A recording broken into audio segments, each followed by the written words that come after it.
Hello, everybody. It's George from Ireland here.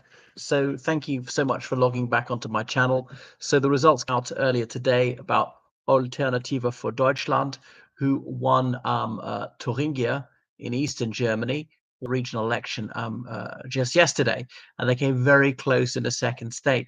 So Alternative for Deutschland was founded in 2013, if I got that right. And so it's the first time that they've won control of a state parliament. Now, it's quite often described as far right, and I've often said this is a misnomer. The so-called far right is not right wing. They're not particularly into like lower taxation, often like less regulation, a smaller state, libertarianism, or monarchy, or something like that. Often they're really social engineers, want higher regulation, maybe higher taxation, more welfare benefits. They might argue about who they should go for. So in some ways, they're socialists. But the so-called far right often be to say we need to enforce the law against illegal immigration, and maybe we need to even reform the law into illegal immigration, make it more stringent. So I wouldn't vote for Alternative for Deutschland if I were German. So it's on the right in some ways. So they certainly want to limit immigration, maybe prevent it altogether. And some of their rhetoric has been distasteful, though they're critical of the European Union. As I understand it, they don't actually advocate withdrawal therefrom. Let me see. They don't ban non-white people or those not ethnically German from joining the party, but I'm led to believe that people who are not ethnically German, or certainly not white, wouldn't feel terribly welcome in the party. I don't believe that they're anti-Semitic, though. Some members of the party have said use Nazi slogans, maybe through sheer misunderstanding. But no anti-Semitic rhetoric, so far as I know. And obviously, anti-Semitism is nauseating. What else was I going to say? So that's the thing, is I think it's often been calumniated because, well, as the name suggests, it is an alternative. So the cartel parties, the parties that agree on almost everything, they really can't take it when dissidents make a breakthrough and they say that there is an option, a different option. We don't have to have whatever it uh, is slavish subservience to the European Union, massive immigration, a liberal left consensus, and things like that. So surely democracy is about having a choice. You've got to have different options. They mustn't all be much of a muchness, a uniparty. So they came very close in Saxony, which is also in the former East Germany. Some of my younger viewers might not realize from the end of the Second World War up until 1990, Germany was divided into East Germany, West Germany. West Germany was under Soviet military occupation. They established a communist puppet state there. They formally established it in 1949, and then it was abolished, and there was the absorption of East Germany into the Federal Republic of Germany in 1990. Now, the East has lagged behind economically for a long time, but more or less caught up. There was a significant gap in the 90s, and because they were force-fed communist tripe for so long, and because they were so oppressed and denied freedom of expression, they said we can say whatever we like now, and they sometimes said things which were puerile, which were unpalatable, and even racist things, and so on. They've been lied to, told that the Federal Republic was somehow the continuation of the Third Reich, when obviously it's communism is totalitarian. But it's a bit ironic that people will always brand AfD Nazi when the mainstream is using quasi-Nazi tactics against them. I'm not saying genocide, no, or torture. No, I'm not saying that. But espionage against a lawful political party, branding people extremist, sacking people, discrimination, censorship. And that is incipient totalitarianism. I don't think Germany's ever going to get all the way there.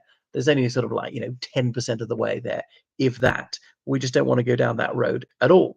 So what else has been distinctive about their membership? They're fed up with bailouts to Greece, and Greece in the old days was always insulting the Germans, calling them Nazis, which is frankly a racist thing to do. And if you think Germany's so acceptable, stop taking their money.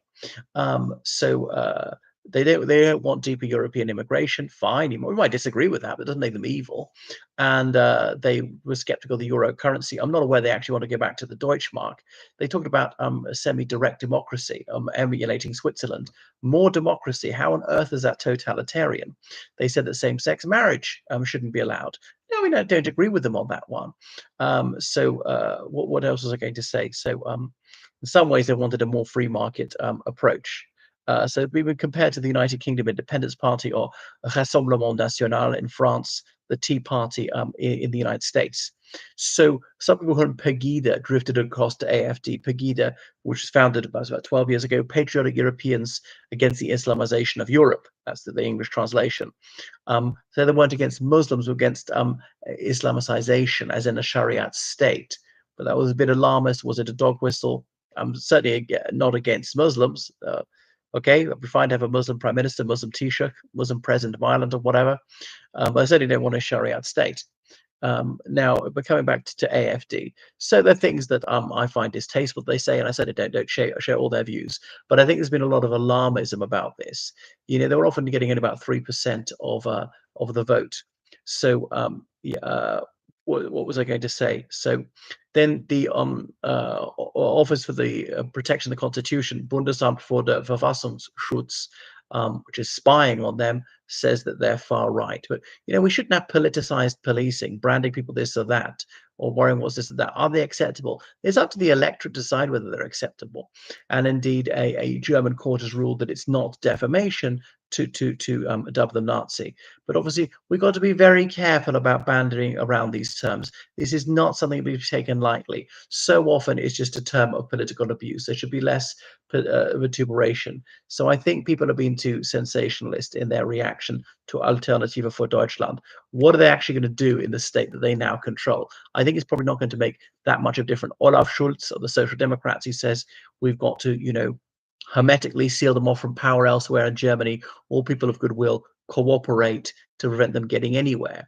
So, I mean, they do say that they want deregulation and less state intervention, but in a way they want more regulation, as in on the issue of immigration. They say that they want to boost small and medium-sized enterprises, but of course that is economic intervention. Some people say they want protectionism rather than free trade within AfD. But again, that is social engineering. That's economic interference. So I don't see that as a very right wing. So they say that Germany can be proud of itself, and it's true, it can. That Germany is magnificent, has achieved so much. I have greatest admiration and respect for Germany, and not because I have some German ancestry. National pride can be a healthy thing, and people have got to have an outlet for that. Obviously, we decry the Third Reich. That was vile. Don't want to go back to that at all. No. That was a terrible, terrible aberration. So, I think that they need to emphasize that Jews are welcome in Germany. German Jews are absolutely German. The Holocaust was the most horrendous crime in history. Never again. So they need to triply underline that point. Sometimes I think that they don't emphasize that enough. But I can see how it must be rather dispiriting for German teenagers now to always be apologizing for crimes that took place when their great grandparents were children. And that is racist. It's a blood libel. I mean, I know the Holocaust is not. It was real. Is not a lie. But to constantly be making them carry the can for the crimes of 80 years ago. Can we not move on? Do they have to be punished forever? That's grossly unjust. And that's the kind of thing that anti-Semitism was, because someone allegedly did something, often falsely accused of doing something, centuries before. You and your kinsfolk and your descendants forever afterwards are going to be penalized for what their descendants did. That is injustice. And of course, Germans shouldn't be branded Nazis or anti-Semites forever. One of Hooker, one of the AfD leaders, says that Germany, the only people in the world who have to plant a monument of shame in the heart of their capital. It is true that many nations are committed genocide, but Germany is almost unique in having to apologize for it all the time. And I know the Holocaust was no petty thing, and it's right we should acknowledge that.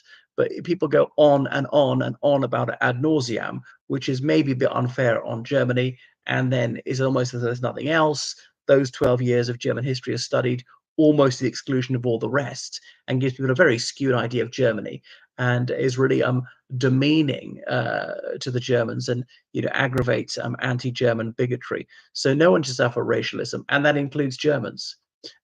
So goodness. So unfortunately, there was some Holocaust denialism amongst AfD members. It's certainly a small minority, but ideally there'd be no Holocaust denialism either. So, I mean, AfD says that circumcision shouldn't be allowed for non-medical reasons amongst children, and that's that's a respectable viewpoint. The trouble is that people might do it illegally, which would be worse for the children who suffer it. No more kosher slaughter because if they think it's cruel to animals, and no exceptions for anyone. So they're into climate change denial, which I think is very bad news. They want to bring back compulsory military service in Germany for all men, which I was something I'm very against. And they're fairly amenable to Putin's worldview and betrayal of Ukraine, which obviously I think is very bad news. So I think they are bad news in some ways, but I think people shouldn't overreact to this very limited success. Thuringia is only one of 16 states. It's certainly not the most populous. Well, Saxony does have a significant population. They may well have peaked. Anyway, thank you so much for watching my channel. Make sure you subscribe on Patreon, donate on PayPal, georgecallahan79@gmail.com. Goodbye.